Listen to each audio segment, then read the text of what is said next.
Atualmente, todos na Terra, independente de sua religião ou nacionalidade, reconhecem que existe alguma espécie de batalha ocorrendo no mundo entre as forças do bem e do mal.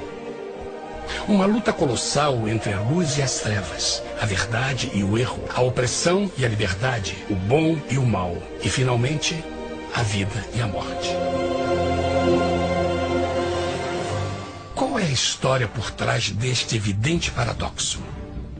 Muitas religiões, assim como a Bíblia, ensinam que além deste véu tridimensional do mundo físico que vemos, existe outro mundo espiritual que não podemos ver.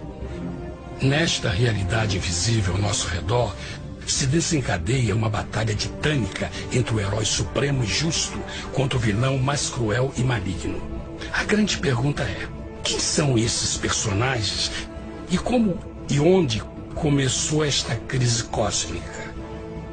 Este é o maior mistério de todas as épocas e a história mais fascinante e verdadeira que jamais tem sido contada.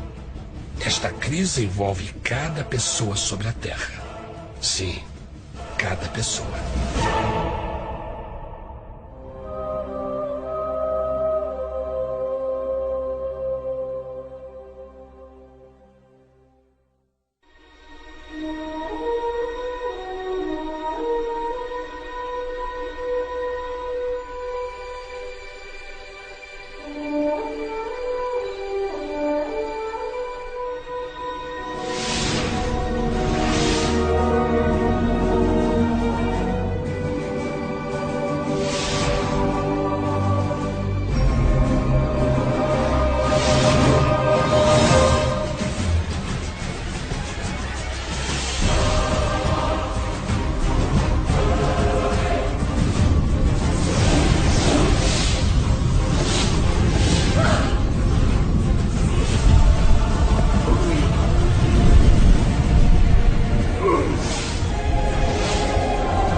A história humana está repleta de cenas de guerras. E todas as pessoas já experimentaram conflitos. Mas para entender a origem do mal, devemos viajar ao passado para a Primeira Guerra do Universo. Porque esta guerra não aconteceu na Terra.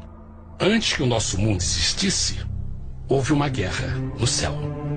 Mesmo as palavras guerra no céu soam como uma contradição.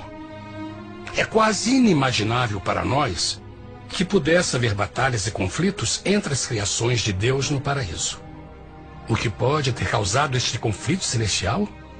Graças a um livro antigo chamado Bíblia, temos detalhes suficientes para poder juntar as peças e desatar os nós.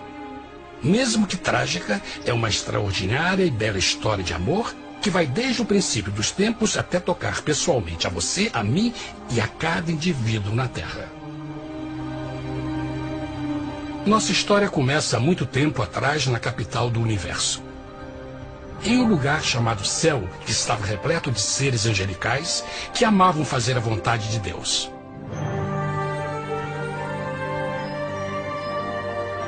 Sob o justo e amoroso governo do Criador, todo o céu desfrutava uma existência de felicidade e perfeita paz. O príncipe supremo do paraíso e comandante dos anjos era o poderoso e amoroso Filho de Deus, mais conhecido com o nome que adotou quando veio à Terra, Jesus.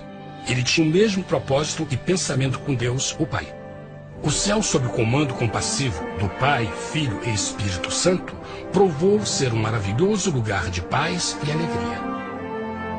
Para realizar as ordens de Deus, a Trindade estava rodeada de um oceano virtual de inumeráveis espíritos ministradores chamados serafins e querubins, mais conhecidos como anjos. Estas poderosas e inteligentes criaturas descobriram que a felicidade estava em cumprir as ordens do Todo-Poderoso. Mas Deus criou um extraordinário anjo para atuar como líder de toda a multidão celestial. A Bíblia nos diz que seu nome era Lúcifer, que significa portador da luz. Este querubim foi o maior ser criado por Deus e assumia a posição mais próxima do trono de Deus, estando diretamente sob a autoridade de Jesus. A tarefa de Lúcifer era difundir a luz e o conhecimento da vontade de Deus a todos os outros anjos. Lúcifer foi o mais esplêndido ser criado por Deus. Era extremamente bonito e dotado de enormes poderes de liderança e organização. Entre os anjos, ele foi muito admirado, respeitado e amado como amigo. Mesmo assim, Deus previu o mal que Lúcifer estava a ponto de introduzir no reino da luz. Cheio de sabedoria e formosura, de todas as pedras preciosas te cobrias. Tu eras o querubim, ungido para cobrir, e te estabeleci. No monte santo de Deus estavas. No meio das pedras afogueadas andavas. Perfeito eras nos teus caminhos, desde o dia em que foste criado, até que se achou iniquidade em ti. Quando Lúcifer percebeu a sua beleza e poder, seu coração pouco a pouco começou a mudar. Permitiu que seu enfoque se afastasse de Deus e direcionou seu amor para si mesmo. Talvez nunca saberemos completamente como e porquê estas sementes de rebelião germinaram em seu coração. Mas o profeta Isaías nos dá uma visão do pensamento de Lúcifer. Como caíste desde o céu, ó estrela da manhã, filha da alva, como foste cortado por terra, tu que debilitavas as nações. E tu dizias no teu coração: eu subirei ao céu, acima das estrelas de Deus exaltarei o meu trono. Subirei sobre as alturas das nuvens, e serei semelhante ao Altíssimo. Lúcifer, aos poucos, começou a cobiçar o poder de Deus, mas não sua personalidade. Ao pensar em suas próprias habilidades e belezas extraordinárias, os perversos tentáculos do orgulho e vaidade congelaram sua mente. Este ressentimento e inveja fizeram com que ele violasse a lei sagrada de Deus e se rebelasse contra seu governo. Precisamos fazer uma pausa e esclarecer algo. Desde o princípio, Deus ordenou que as leis da física governassem o mundo material em que vivemos. Sem essas leis naturais, o universo seria um caos. Do mesmo modo, as leis morais de Deus sempre têm dado segurança e estabilidade ao cosmos. Alguns pensam que os 10 mandamentos não existiram, até que o Senhor os entregou a Moisés no Monte Sinai. Mas as Escrituras nos ensinam que os princípios das leis de Deus sempre existiram por toda a eternidade, pois são a base fundamental de seu reino de amor. Seguros todos os seus mandamentos, permanecem firmes para todo sempre, e são feitos em verdade e retidão. Os 10 mandamentos são um resumo das características de um Deus de amor. Os primeiros 4 mandamentos descrevem quem é Deus, seu poder, seu território e autoridade. Os últimos 6 descrevem como é Deus, sua honestidade, sua pureza, sua fé. Todas estas coisas sempre foram verdade e sempre serão verdade. Agora, pela primeira vez na história da eternidade, Lúcifer começou a violar esses princípios perfeitos. Lúcifer sabia que se fosse compartilhar o poder e status de Deus, necessitaria de apoio. E deu início ao trabalho. Começou sorrateiramente a circular entre os outros anjos, plantando sementes de dúvida e descontentamento a respeito da liderança de Deus, ao mesmo tempo em que, sutilmente, revelava suas próprias virtudes. Ele insinuou que Deus abusava de seu poder divino e suas leis restringiam a verdadeira liberdade e felicidade de suas criaturas. Com seu raciocínio audaz e poder de influência, Lúcifer pôde persuadir a um grande número de anjos a se unirem para seu motim. Talvez se perguntem, como tantos anjos inteligentes puderam seguir esse desertor? Bom, lembrem que até esse ponto nenhum anjo tinha escutado uma mentira. E nesse primeiro estágio da rebelião, os anjos não perceberam a obsessão de Lúcifer em assumir a posição de Deus. Não sabiam que finalmente ele planejaria a tortura e o assassinato do Filho de Deus na cruz com a intenção de ocupar o seu trono. Estranhamente, Lúcifer pensou que poderia ocultar seus verdadeiros propósitos de Deus. Ai dos que querem esconder profundamente o seu propósito do Senhor e fazem as suas obras às escuras e dizem: quem nos vê e quem nos conhece? Não pense nem por um momento que a rebelião de Lúcifer surpreendeu Deus e o pegou desprevenido. O Senhor sabe de todas as coisas e os pensamentos de suas criaturas. Ele entendia exatamente o que estava se passando pela mente de Lúcifer. E piedosamente Deus advertiu o desgarrado anjo do perigo. Mas no final, o orgulho e a vaidade não permitiram que Lúcifer se arrependesse. Então, iniciou a rebelião total contra Deus em vez da humilde obediência. Alguns podem perguntar: isso significa que Deus criou um anjo defeituoso? Não, mas ele criou Lúcifer com livre-arbítrio. Verão que o livre-arbítrio é uma coisa maravilhosa, mas também muito perigosa, incluindo o risco de uma rebelião e a possibilidade de que o amor de Deus seja rejeitado. Vejam que o amor real não pode vir de uma criatura pré-programada e não pode ser forçado, deve ser voluntariamente dado. Por exemplo, mesmo que seja bonito este cachorro robô, na verdade, nunca poderá amar-me. Posso fazer que pareça que me ama, mas só estará seguindo instruções pré-programadas. Não tem opção. Por outro lado, este pequenino está realmente feliz em ver-me. Ele decidiu dar-me seu afeto. E com o tempo, nossa relação se fará mais forte, enquanto eu ame e cuide bem dele. Do mesmo modo, um Deus de amor só quer amor verdadeiro de suas criaturas. E para que isso aconteça, elas precisam ter o livre-arbítrio. A rebelião de Lúcifer é a maior evidência de que ele tinha esta liberdade. Agora, a grande pergunta é: como Deus enfrentaria esta crise? Como lidaria com Lúcifer e com os milhões de anjos que se uniram nessa rebelião?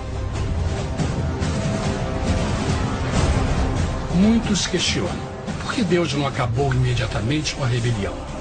Afinal, ele poderia facilmente vaporizar Lúcifer com um raio. Mas isto teria solucionado o problema? Não, pelo contrário. Isso só teria intensificado as dúvidas e suspeitas que Lúcifer havia plantado na mente dos anjos. Lembrem que Lúcifer sabia, como ninguém mais, da engrenagem interna do governo de Deus. Sua destruição seria vista como parte de uma grande armação. E a razão que o motivou a servir Deus teria sido o medo da represália e não o amor. O Senhor sabia, na sua sabedoria, que a melhor forma de enfrentar a crise era permitindo que tudo seguisse o seu curso. Esta seria a única forma de se assegurar que o mal não se ergueria outra vez. Deixai crescer ambos juntos até a ceifa. E por ocasião da ceifa, direi aos ceifeiros: colhei primeiro o joio e atai-o em molhos para o queimar, mas o trigo ajuntai-o no meu celeiro. Na parábola do joio e do trigo, Jesus descreve que um tempo de crescimento é necessário para que uma planta revele sua verdadeira natureza. No seu entendimento infinito, Deus sabia que com o tempo, o caráter real de Lúcifer seria exposto e que os amargos frutos de sua rebelião seriam vistos.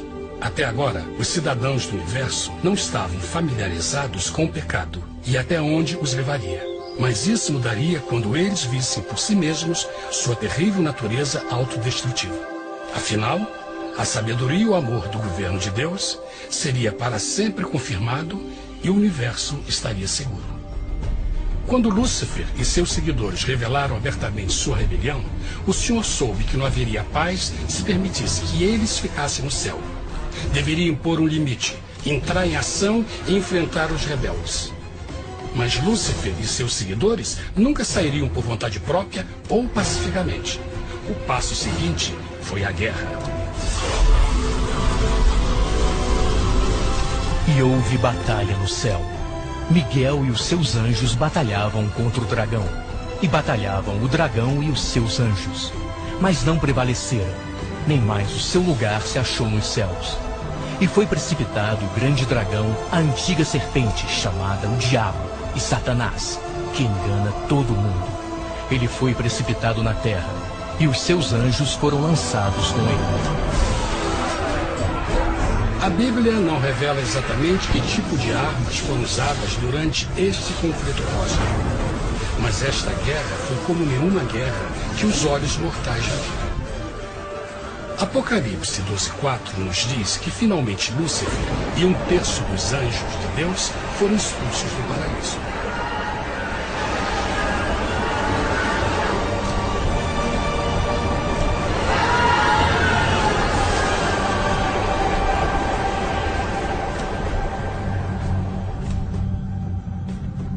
Mas e agora? Lúcifer tinha milhões de anjos ao seu lado, mas precisava de um pedaço de chão para continuar sua rebelião.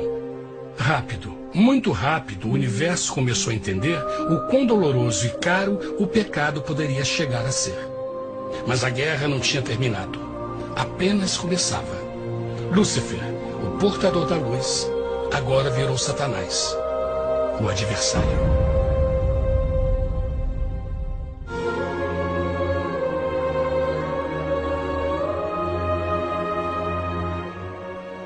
Depois da guerra no céu, Satanás e seus anjos caídos foram expulsos da corte de glória.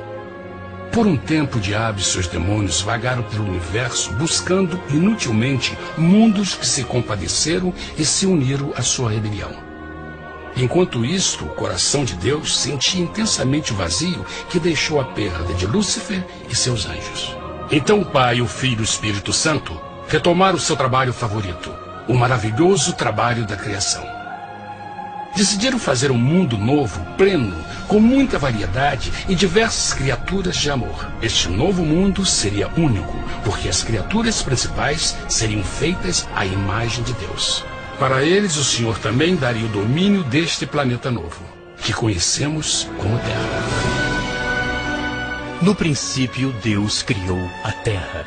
E viu Deus tudo quanto tinha feito, e eis que era muito bom. Que imagem maravilhosa! Deus forma um novo mundo, nosso planeta, Terra. E em cada maravilhoso dia da criação, algo novo e espetacular começa a fazer parte da cena. Por exemplo, no terceiro dia, Deus falou e uma linda e exuberante vegetação fez parte da existência. Plantas de todas as cores, formas e tamanhos. No quinto dia, o mundo estava repleto de espantosas e exóticas criaturas, que podiam tanto se elevar aos céus como deslizar pelas águas azuis. E outras podiam fazer as duas coisas. No sexto dia, houve a introdução de um grande número de animais terrestres. Desde o gigante elefante até o pequeno esquilo, cada um encontrou um lugar nesse novo planeta para viver em harmonia com o resto da criação. E também no sexto dia, Deus criou o homem. E disse Deus: façamos o homem à nossa imagem, conforme a nossa semelhança. E formou o Senhor Deus o homem do pó da terra, e soprou em suas narinas o fôlego da vida, e o homem foi feito alma vivente. E plantou o Senhor Deus um jardim no Éden, do lado oriental, e pôs ali o homem que tinha formado.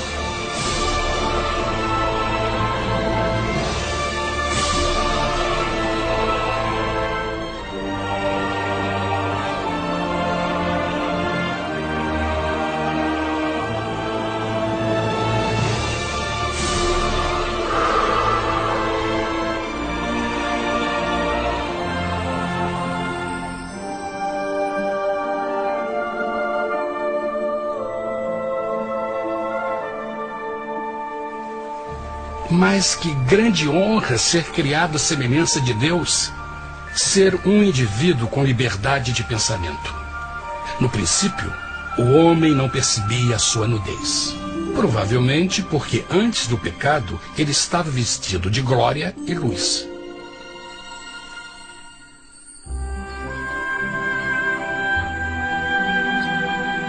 Deus também criou a companheira perfeita para Adão, sua bela esposa Eva.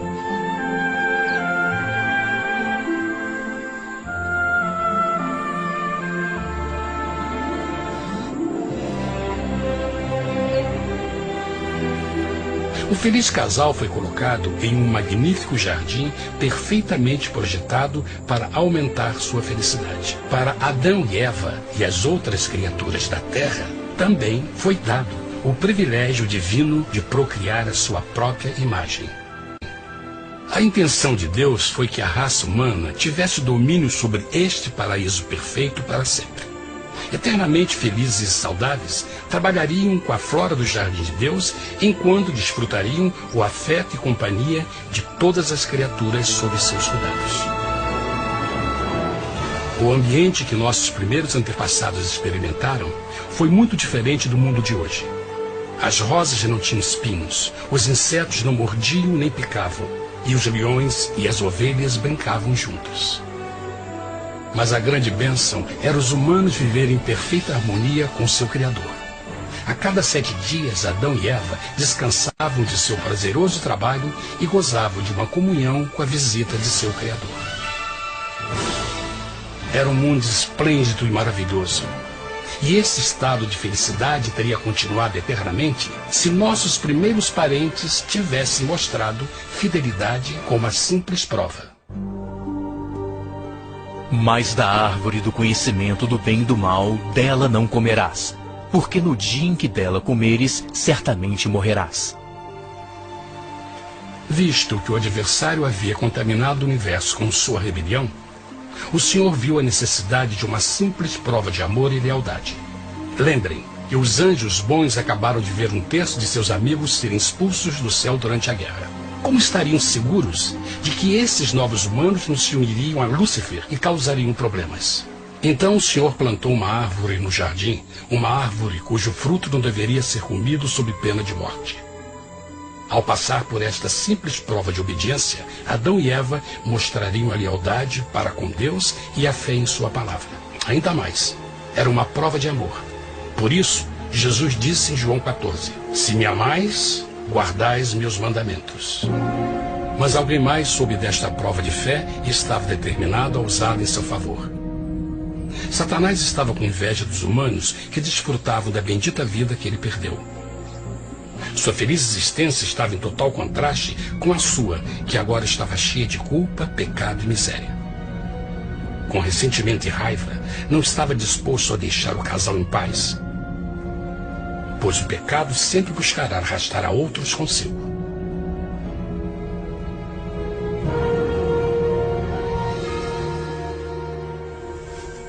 Então um dia, quando Eva estava concentrada em seu agradável trabalho, se viu sozinha e muito perto da árvore proibida. Foi quando Satanás viu sua oportunidade. Através de uma serpente hipnotizante, o anjo caído chamou Eva até a árvore e a envolveu em uma conversação.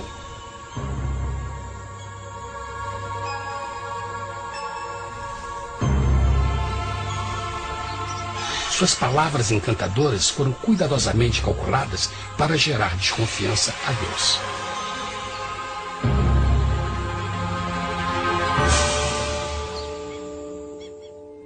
A serpente replicou à mulher, de modo algum morrereis. Deus sabe que no dia em que dele comerdes, vossos olhos se abrirão, e sereis como Deus, conhecedores do bem e do mal.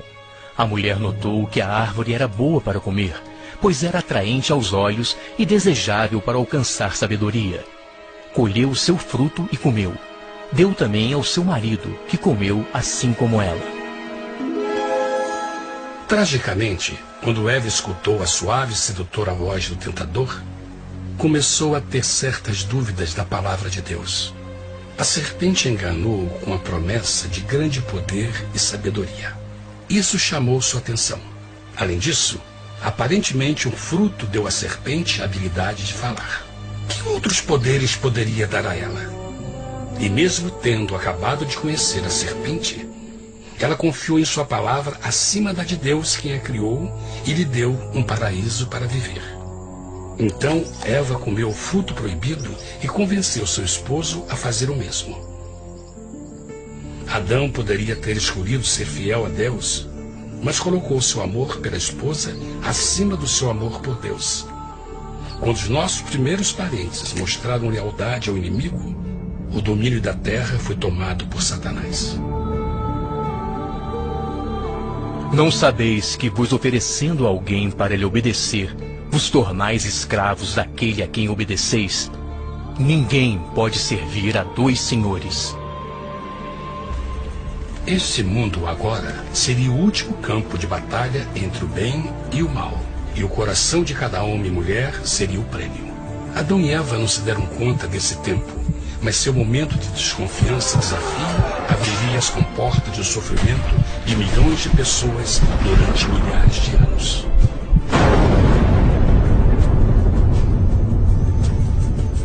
Portanto, como o pecado entrou no mundo por um homem, e por ele a morte, e assim a morte transmitiu-se a todos os homens naquele em quem todos pecaram. Nossos primeiros parentes logo enfrentaram o terrível resultado de seu pecado. Em estado santo, Adão e Eva resplandeciam com túnicas de glória. Depois de pecarem, suas túnicas naturais de luz se desfizeram e eles ficaram mortificados com a sensação de sua nudez. Vergonha e temor tomaram lugar de sua alegria e paz e trataram de cobrir sua nudez com folhas. Agora eles se encontravam sob constante influência do diabo. Ao ceder à tentação, debilitaram sua natureza. E Satanás ganhou poder sobre a humanidade. As pessoas não podiam resistir às tentações do diabo com sua própria força.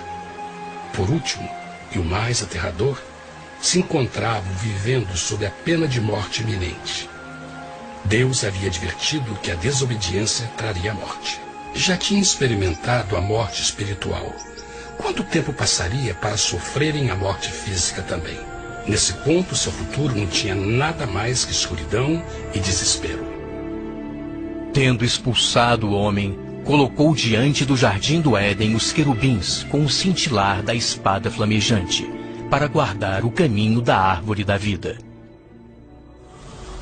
Como o pecado provocou a expulsão dos anjos caídos de seu lar celestial, agora pela desobediência, Adão e Eva foram tirados de seu jardim, seu lar no paraíso.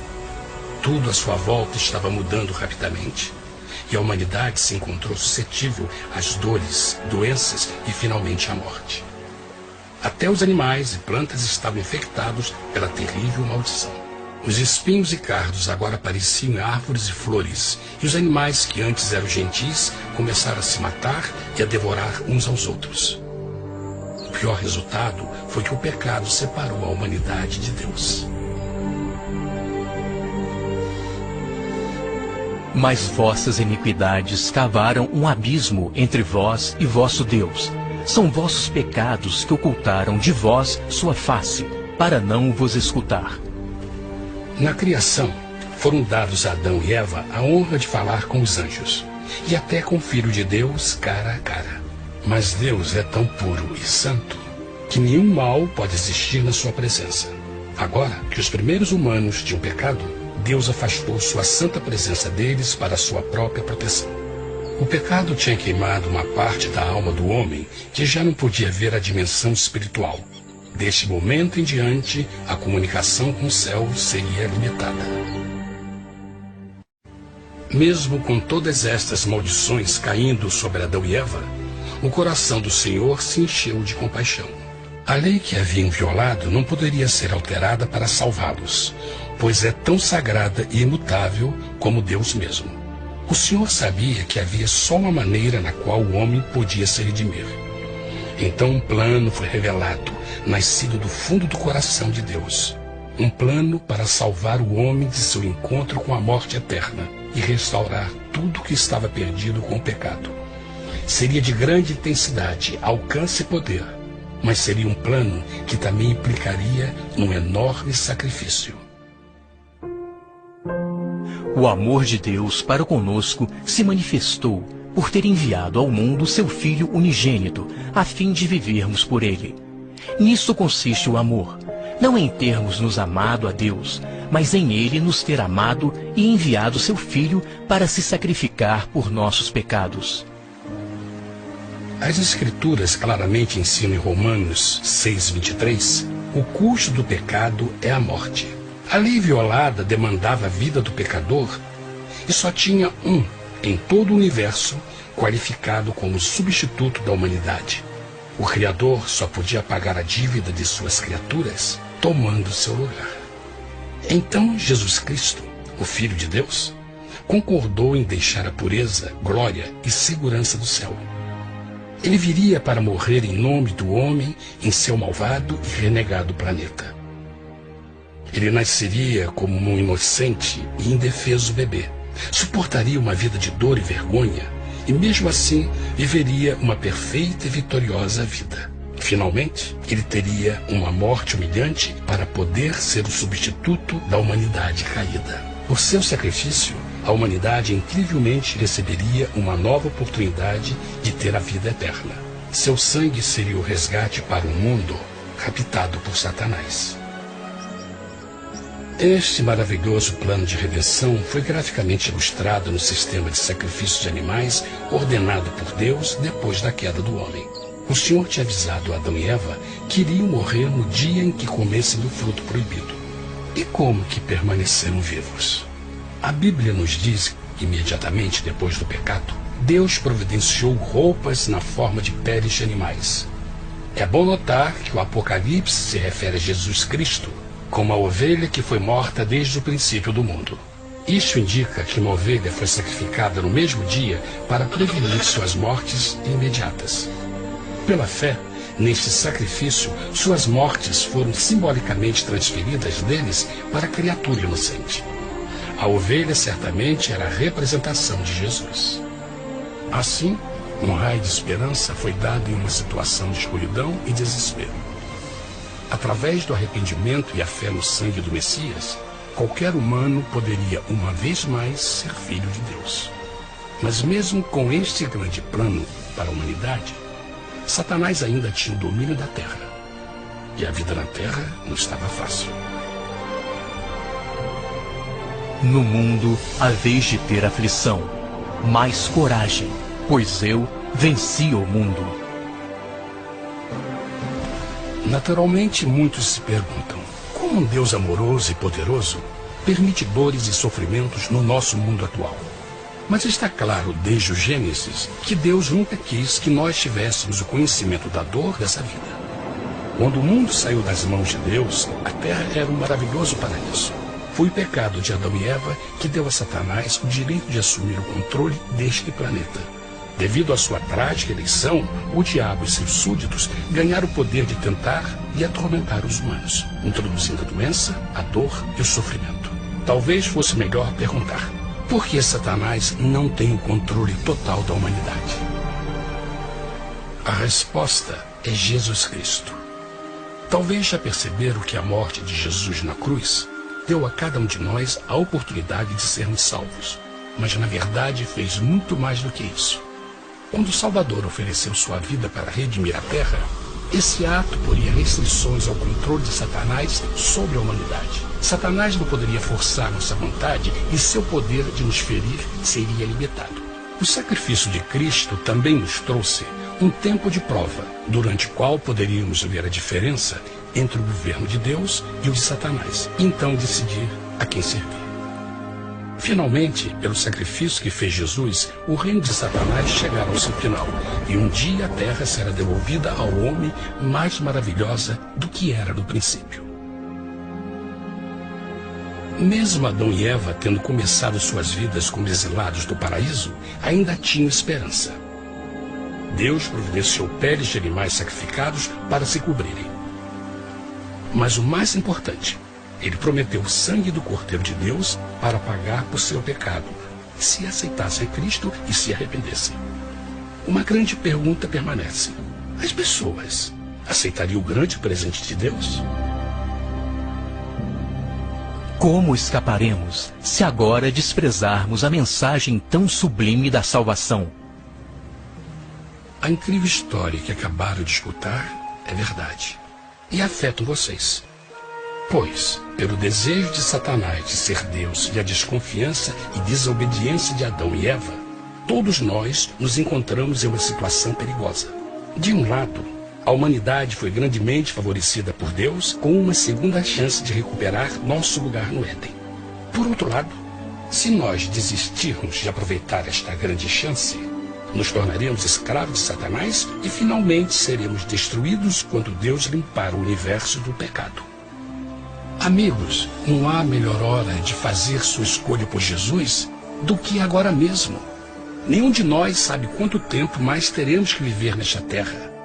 Jesus nos tem mostrado grande interesse no seu bem-estar e seu amor por vocês o levou a providenciar uma maneira de escaparmos de uma futura destruição. Ele quer que você o aceite e se arrependa de seus pecados. Através de Cristo, pode encontrar o perdão para tornar-se como Ele em caráter.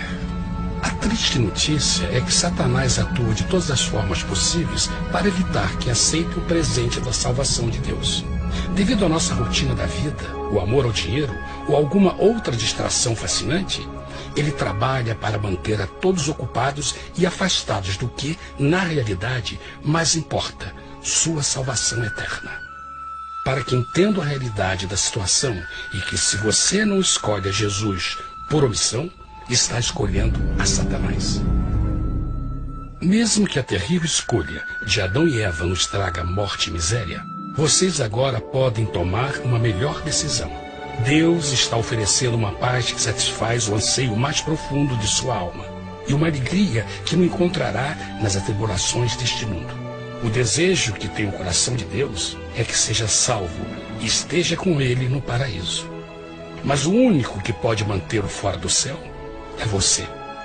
Imagine a tragédia que seria se você recusasse este precioso presente. Você pode decidir hoje e aceitar a salvação que Deus prometeu. Na verdade, nesse momento, pode aceitar a vida eterna através de Jesus Cristo. Posso convidá-lo para que acompanhe agora mesmo em uma simples oração, aceitando sua maravilhosa oferta? Por favor, repita depois de mim. Querido Pai Celestial, venho a Ti agora e humildemente pedir Teu perdão. Senhor, confesso que sou um pecador e violei Tua santa lei. Entendo que a pena por esse pecado é a morte. Acredito que Jesus Cristo sofreu e morreu na cruz para receber o castigo por todos os nossos pecados. Acredito que Jesus ressuscitou e eu o aceito como meu Salvador pessoal. A partir deste momento em diante, Te dou o meu coração e eu o aceito como o Senhor da minha vida. Por favor, perdoa todos os meus pecados e envia Teu Espírito para ajudar-me a fazer a Tua vontade. Te agradeço por Teu grande amor e aceito Teu presente da vida eterna. E eu oro tudo isso em nome de Jesus. Amém.